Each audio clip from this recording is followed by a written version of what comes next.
इतना भ्रष्टाचार इतना ज़्यादा है हमारे सिस्टम में कि जो लोग जाते हैं बस उनके कोख में समा जाते हैं। युवक है जिन्होंने चाय MBA वाला चाय सुट्टा वाला स्टार्ट किया, अगर वही सोचता है कि मेरा फैमिली क्या बोलेगा अगर मैं चाय सेलिंग कर रहा हूँ तो आज 100 करोड़ का फ्रेंचाइजी नहीं बेच रहा होता। बोल रहे हैं जैसे कि आपकी ड्रोन से, तो ये ड्रोन वाला भी सिस्टम होगा ना, तो मेरे हिसाब से लगभग 3-4 साल बीत जाएंगे ये सिस्टम आते जाते। हाँ नमस्कार, मेरा नाम शशांक पांडे है और आप NBC 24 देख रहे हैं। लगातार आप सुन रहे होंगे कि बिहार में बेरोजगारी बहुत अधिक है। ऐसे में हम आज पटना की सड़कों पर आए हैं और यहाँ के लड़कों से पूछेंगे, यूथ से पूछेंगे कि आखिर बेरोजगारी क्यों है। अच्छा, इतना बेरोजगारी क्यों? महंगाई के कारण। महंगाई के कारण बहुत। मतलब क्या लगता है कि सरकार की नाकामियों की वजह से बेरोजगारी है कि बच्चे पढ़ते नहीं इस वजह से? सर सरकार की नाकामियों की वजह से बेरोजगारी है कि बच्चे पढ़ नहीं रहे उसको? बस यही है, सरकार की लापरवाही है। सरकार के कारण इस वजह से बेरोजगारी सब चीज़ में देख ही रहे हैं। कड़वा तेल 200 रुपये लीटर भेल है और सब पूरा सब चीज़ में महंगाई, पेट्रोल भी महंगा है। बेरोजगारी आप बहुत मजे ले रहे हैं। ये बताइए बेरोजगारी का सही वजह क्या? ये बेरोजगारी का सही वजह यही है कि यहाँ की सरकार एक निकम्मे सरकार है। ठीक है, सरकार को कुछ आता नहीं है, बस महंगाई बढ़ाना, उसके अलावा उसे कुछ दिखाई ही नहीं दे रहा है। हमारे बिहार में इतने सारी बेरोजगारी है, दिखाई देता ही नहीं है उसको। सरकार कहती है कि लगातार हम वैकेंसियाँ निकाल रहे हैं, बच्चे चाहे तो बाहर हो सकते हैं। क्या वैकेंसियाँ है बताइए? सीटेट का फॉर्म निकाला था 1 साल पहले, 96,000 पोस्टेड था। 2 साल से उसको लटका रखा है और सरकार वैकेंसी क्या निकाल रही है? यहाँ 2.5 लाख सीटेट क्वालिफाई लड़का है जो कि 96,000 भरना था यहाँ। ठीक है, वो भी अभी तक फुल नहीं हुआ। तो यहाँ तो सरकार का निकम्मे है। इसी कारण रोजगार की बात हुई थी कि चुनाव में, विधानसभा जब चुनाव था कि 19 लाख रोजगार मिले। वो चुनाव की बात छोड़ दीजिए, यहाँ 19 नहीं बोलोगे 90 लाख भी बोल सकता है और यहाँ तो 1 लाख भी नहीं मिलेगा। वो तो पता है सबको, सारा जनता जानता है। यहाँ फेंकू बाबा सब फेंकता है। चुनाव जीतना वो लोग का पर्पस होता है, जैसे भी जीत लेंगे। मतलब बस यूथ का वोट बटोरना रहता है ना। जब इलेक्शन आता है उस टाइम वैकेंसी निकालती है, क्योंकि उनको चुनाव जीतना रहता है। बच्चों को अपना हित में सोचना रहता है कि कैसे उनको कंप्रोमाइज़ करके अपने तरफ कर ले। यही उनका मोटो है। जब इलेक्शन ख़त्म हो जाता है तो उनको उनसे क्या मतलब है, अपना बैंक बैलेंस बनाना है। बैंक बैलेंस बनाते निकल लेते हैं। फिर इलेक्शन टाइम आता है अपना, फिर इतना वैकेंसी देंगे हम, इतना को नौकरी देंगे, सब अपना अपना बोल के काम निकाल लेता है। यानी सरकार सही नहीं है। सरकार सही नहीं है। सरकार बस खाली बोलती है, काम करती कहाँ है? यूथ के लिए कहाँ कुछ कर रही है? कुछ नहीं कर रही है। पीछे से बड़ी आवाज़ लगा रहे थे। आइए सुनिए। चलिए, कैमरे पे बहुत लोग नहीं बोल पाते हैं। अच्छा, एक सवाल रहेगा कि बिहार में इतना बेरोजगारी क्यों? बेरोजगारी का वेरियस रीजन है सर। पहला रीजन क्या है, इंडस्ट्री नहीं है और लोग यहाँ पे गवर्नमेंट जॉब की तरफ लोग ज़्यादा भाग रहे हैं। और थर्ड रीजन क्या है, सरकार क्या यहाँ पे कंपनी लाना नहीं चाह रही है। ऐसे IT कंपनी के लिए ना तो मुझे इंडस्ट्री लगाना है, ओनली 3 BHK और 4 BHK बिल्डिंग खड़ा कर दिया अपार्टमेंट। IT कंपनी का प्रोटेक्शन दोगे तो आएगी, लेकिन यहाँ पे इन लोगों का सुविधा नहीं है। इसलिए बेरोजगारी बढ़ रहा है। हम लोग सोच रहे हैं स्टार्टअप करने के लिए, जैसे ठेला लग रहा है उससे लगाएंगे, भविष्य में क्या करेंगे। अब पढ़े लिखे जो यूथ होंगे, मतलब ग्रेजुएट करके ठेला लगाएंगे, चाय बेचेंगे। ऐसा कोई मतलब नहीं है। अगर आप खुद का स्टार्टअप सोचते हैं, अगर आप जॉब करने जा रहे हो, गवर्नमेंट एम्प्लॉय है, बैंक में चाहे किसी भी सेक्टर में, अगर वो 2 नंबर नहीं कमा रहा है तो वो अच्छा से, मतलब एक अच्छा लाइफ स्टाइल नहीं जी सकता है। तो लोगों को स्टाइल बदलना चाहिए। अगर ये लिट्टी बेच रहे हैं, अगर ये दिल्ली का 3,000 रुपया कमा रहे हैं तो ये वेस्ट है। लोगों को इससे समझना चाहिए कि business is the best policy. अगर लेकिन यहाँ पे मेंटलिटी क्या है गार्जियन लोगों को, नहीं मेरा बेटा तो गवर्नमेंट जॉब ही करेगा, प्राइवेट भी नहीं, गवर्नमेंट जॉब करेगा, तिलक कस कर लेंगे, दहेज कस कर लेंगे। ये मेंटलिटी को चेंज करना पड़ेगा हम लोगों को, समझे? हम लोगों को आगे आना पड़ेगा। ये सब थोड़ा है। चुनाव हुआ था, विधानसभा चुनाव हुआ था, उस समय 10 लाख एक तरफ से और एक तरफ से 19 लाख रोजगार की बात कही गई थी।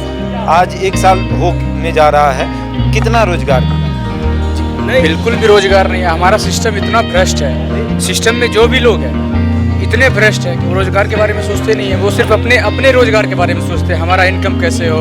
भ्रष्टाचार इतना ज़्यादा है हमारे सिस्टम में कि जो लोग जाते हैं बस उनके कोख में समा जाते हैं, दूसरों के बारे में सोचते ही नहीं है। तो रोजगार उत्पन्न कहाँ से? हमारी बीजेपी सरकार में एसएससी का चाहे कोई भी वैकेंसी जैसे कांग्रेस में आती थी, सीट ज़्यादा आता था, अभी सीट भी लिमिटेड है। और एक क्या है कि अच्छे से मतलब कि गवर्नमेंट में क्या होता है ना, अगर आप आज फॉर्म भरें अगला साल एग्जाम दीजिएगा, 2 साल अगर सिलेक्शन होगा 2 साल वेट कीजिए तो फिर आपका ज्वाइनिंग होगा। तो ये थोड़ा प्रोसेसिंग जो है ना, अब तो यूथ है, कहा जाता है कि नरेंद्र मोदी कहते हैं कि यूथ ही उनकी मतलब उनका बल है, यूथ ही उनके समर्थन में खड़े हैं। हाँ तो यूथ ही बल है। हम लोगों ने 10 साल देखे यूथ का। हाँ कहाँ यूथ रहने दिए आप? हर एक चीज़ को जिस सरकार की संपत्ति थी 70 साल में जिन्होंने अर्जित की थे उनको तो आप बेच रहे हैं। प्राइवेटाइजेशन के नाम पे आप पूरा धांधली मचा के बेच रहे हैं, अपने सहयोगियों को दे रहे हैं जो आपको चंदा देते हैं। तो फिर जब सिस्टम में जॉब रहेगा ही नहीं, जब आपके घर में पैसा कोठी में धान रहेगा ही नहीं, तो आप चावल कैसे बनाएंगे? उसके बारे में सोच ही नहीं सकते। तो जब सरकार की संपत्ति रहेगी नहीं, वो तो बिक जाएगी, तो आप जॉब कहाँ से क्रिएट करोगे? किस चीज़ में क्रिएट करोगे? जॉब कहाँ से लाओगे आप? इसलिए जॉब नहीं है। सरकार क्या बोलेगी? सरकार तो बस मंदिर मस्जिद हिंदू मुसलमान में फंसा के रखना चाहती है युवाओं को। लोग मस्त है, डंडा लेके एकदम झंडा फहरा रहे हैं, बाकी लोगों को क्या मतलब है? रोजगार से मतलब नहीं। रोजगार से मतलब कहाँ है? आप देख लो ना। अगर आप देख रहे होंगे चाय MBA वाला, चाय सुट्टा वाला, इन लोगों का 100 करोड़ से ऊपर टर्नओवर है। लेकिन अगर आप बिहार में बोलोगे किसी को करने के तो बोलेगा कि यार मेरा क्या बोलेगा लोग। इस चीज़ को भी चेंज करना पड़ेगा। आप नहीं कहेगा कि 10 लाख पढ़ा के यही कर तो ऐसा आप थोड़ी सोचा। हाँ सिंपल मैं आपको मैं बता रहा हूँ, आप 10 लाख जॉब पर में खर्चा किए हो, आपको गवर्नमेंट में जाते हो, कोई प्राइवेट जॉब में इंडस्ट्री में जॉब करते हो, IT कंपनी चाहे, अगर आप खुद का स्टार्टअप करते हो 10 लाख को आप 100 लाख 100 करोड़ में या 2 करोड़ में कन्वर्ट कर सकते हो।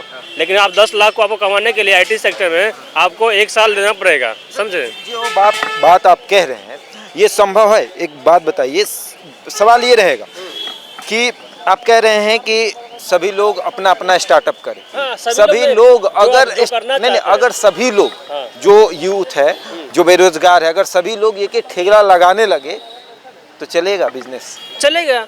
आप में अगर टैलेंट है तो श्योर चलेगा। मत है। मैं इनसे सहमत नहीं हूँ, क्योंकि अगर फैमिली में अगर कोई छोटा होता है तो उनको पीछे से सपोर्ट किया जाता है, तब वो आगे सोचता है कुछ चीज़ करने के बारे में। लेकिन यहाँ आप जॉब कहाँ लगेगी? जॉब कौन देगा हमको? सिस्टम ही जॉब देगा ना। सिस्टम जॉब क्रिएट करेगा, लोग वैकेंसी आएगी, लोग फॉर्म भरेंगे, एग्जाम देंगे और वो सिलेक्शन। सिस्टम में जॉब है ही नहीं। किस चीज़ को आप? देखिए आपने जिस स्टार्टअप की बात की थी, आपके दोस्त ने उसका काट कर दिया। नहीं, हम सीरियसली अगर बोला जाए तो हम लोगों का एक चल रहा है, समझे? लेकिन मैं हम लोगों के बारे में खुद का मेरा ओपिनियन है। अगर मैं किसी को कन्विंस करना चाहता हूँ तो वो क्या बोलेगा कि अरे मैं सपोज अगर आज का जो युवक है जिन्होंने चाय MBA वाला चाय सुट्टा वाला स्टार्ट किया, अगर वही सोचता है कि मेरा फैमिली क्या बोलेगा अगर मैं चाय सेलिंग कर रहा हूँ, तो हाँ तो आज 100 करोड़ का फ्रेंचाइजी नहीं बेच रहा होता। तो ये मेंटलिटी जो है ना हम लोगों में वो चेंज करना पड़ेगा। आपको भी चेंज करना पड़ेगा। ऐसे कोई चाय देने आ रहा है, कोई आपको लिट्टी का लिए लेके दे रहा है, तो लोग उसको एक डिफरेंट मेंटलिटी से देखते हैं, समझे? ये मेंटलिटी हम लोग को चेंज करना पड़ेगा। एक और सवाल रहेगा आपसे, जब आप इतना बात कर रहे हैं, हमने पूरे पटना का भ्रमण किया है। पूरे पटना में लगभग 10 से 15 ऐसे ठेले लगते हैं चाय के, जो MBA BBA या BCA करके वो चाय बेच रहे हैं, और उनका कहना यही है कि प्लीज़ इसको वीडियो मत बनाइए, मेरे घर वाले देख लेंगे। हाँ तो यही मेंटलिटी चेंज करना पड़ेगा ना। ये मेंटलिटी हम लोग गार्जियन को समझना पड़ेगा, उनको बताना पड़ेगा कि आप ये मत सोचो कि जो गवर्नमेंट एम्प्लॉय है जिसको 25,000 30,000 40,000 सैलरी है वही एक बेटर लाइफ स्टाइल जी सकता है। लेकिन यहाँ पे क्या आप भी देखते होंगे आपके फैमिली में, चाहे किसी के भी फैमिली में, अगर कोई प्राइवेट एम्प्लॉय IT में जॉब करता है, उसको 1 लाख मोर देन सैलरी है, आपको गवर्नमेंट में 30,000 ही कमा रहा है, तो लोग प्रेफरेंस क्या बोलेंगे? बेटी का शादी करना है तो मैं उसी से शादी करूँगा, उसका लाइफ सिक्योर है। ये चीज को चेंज करना पड़ेगा हम लोगों को। स्टार्टअप आपका रहेगा। चलिए चाय दुकानें खोल लेते हैं, शादी हो जाएगी? हाँ होगी, क्यों नहीं होगी? दहेज मिलेगा? मनी दहेज मेंटलिटी ही चेंज करना पड़ेगा ना। दहेज मेंटलिटी ही चेंज करना पड़ेगा। जब आप दहेज का बात करते हो ना, तो वहाँ पे क्या होता है, लोग क्या सोचते हैं, अगर मेरे पास अगर मैं किसी बाप का बेटी हूँ तो अगर मैं 15 लाख खर्च भी करूंगा एजुकेशन पे, फिर मुझे दहेज भी देना पड़ेगा। ये तो मेंटलिटी चेंज करना पड़ेगा ना। हाँ करूंगा मैं। करेंगे ना? यस करूंगा। हाँ पूरा चेंज कर देंगे। जैसे मैं एक IT कंपनी में काम करता हूँ पेपल में, तो मैं ये करूंगा। हाँ यस करेंगे। We will do it together. पक्का करेंगे। देखिए स्टार्टअप तो खुद की स्वेच्छा के, हाँ, ये तो खुद का ओपिनियन है। ये तो मैं खुद से क्रिएट कर रहा हूँ, मैं खुद से जॉब क्रिएट कर रहा हूँ। स्टार्टअप मेरा रहेगा तो उससे लोग जुड़ेंगे तो उनको जॉब मिलेगी, स्टार्टअप छोटा हो या बड़ा हो। मतलब दोस्त के समर्थन में है ना? दोस्त के समर्थन में, लेकिन ओपिनियन जो एक मत होना चाहिए मेरा सरकार के प्रति या रोजगार के प्रति, वो मेरा अलग है। सरकार का प्रति तो अलग है। तो चलिए और भी यूथ हैं, उनसे भी बात करेंगे। कहाँ से आए हैं? क्या पूछ रहे हैं, जैसे जिला या फिर और कुछ? अच्छा एक बात बताइए, बेरोजगारी इतना क्यों? बेरोजगारी? हाँ। सर बेरोजगारी का देखिए अपना अपना जो एक सिस्टम है, लोग अपना, जैसे कि कहने का मतलब अगर किसी चीज़ को गवर्नमेंट के द्वारा दिया गया है तो अपना वो निभा नहीं पा रहा है कोई भी। जैसे कि किसी को छोटा सा काम दिया गया है या सरकारी जॉब है, कुछ भी है, तो वो समय पे अपना अपना जो है नहीं कर पा रहा है सही से, है ना। मतलब बहुत सारे चीज़ में देखा जाए तो कमी है। सरकार दोषी है कि नहीं? बिल्कुल दोषी है सर, बिल्कुल दोषी है सर। हाँ सरकार। आपको लगता था कि अगर सरकार चाहे तो बहुत युवा है जिसको नौकरी मिल सकती है? सर देखिए गवर्नमेंट की बात करा जाए तो गवर्नमेंट का खुलेआम अगर बहुत सारे कंप्लेंट आते हैं और उस कंप्लेंट को लिख के और फिर पीछे दबा दिया जाता है, एक्शन नहीं लिया जाता है, और पब्लिक बोर हो चुका है इस सब चीज़ से, बोर हो चुका है। बहुत ही बोर हो चुका है। क्योंकि पब्लिक परेशान होकर इस तरह के परेशान होकर उसके बाद शांत हो गया, सोचता है कि जैसा हम जी रहे हैं। पब्लिक क्या चाहता है? पब्लिक तो चाहता है कि गवर्नमेंट जागरूक हो, हमारा जैसे बाहर देश जितना डेवलपमेंट है उस तरह हमारा देश भी डेवलपमेंट हो।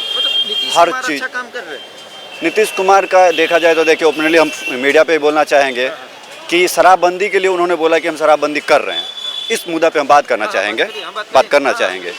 लेकिन हम देखे हैं ग्राउंड लेवल पे कि अच्छा खासा शराब बिका है। हाँ शराब जो है बिक रहा है। क्या करना चाहिए नीतीश कुमार को? शराब खोल देना चाहिए? नहीं, खोलना तो नहीं चाहिए। तो कैसे शराबबंदी होगी? शराब इसमें तो हमें लगता है कि कुछ तो गवर्नमेंट को और एक्शन लेना चाहिए और कुछ। अब कैसा एक्शन होना चाहिए? मतलब बिहार पुलिस के जो अधिकारी हैं दुल्हन के कमरे में घुस जाते हैं, छापेमारी करते हैं, जहाँ शादी हो रहा है वहाँ छापेमारी हो रही है लगातार। अब तो ड्रोन से भी नजर रखी जाएगी। कहाँ ड्रोन से? नहीं रखी जाएगी। अब कमिश्नर ने कहा है रखी जाएगी, कुछ दिन के बाद रखी जाएगी। वो कहे हैं ना, हाँ। पर हमने तो नहीं देखा कि ड्रोन से या इतना सिक्योर किया गया है बिहार को। हाँ तो कब करे ना, तब ना समझेंगे कि हाँ किए, हो रहा है। ये अगर एक मुद्दा है, बोल रहे हैं जैसे कि आपकी ड्रोन से, तो ये ड्रोन वाला भी सिस्टम होगा ना तो मेरे हिसाब से लगभग 3-4 साल बीत जाएंगे ये सिस्टम आते जाते। हाँ इतना स्लो है हमारा गवर्नमेंट। जी। तो देखा आपने, हम निकले थे पटना की सड़कों पर बिहार के युवाओं से जानने, यूथ से जानने कि आखिर बिहार में इतनी बेरोजगारी क्यों है। तो आपने सुना किस तरह से अपनी दास्तां सुना रहे थे बिहार के बेरोजगार युवा। ऐसे ही तमाम खबरों के लिए जुड़े रहे हमारे साथ और देखते रहे NBC 24।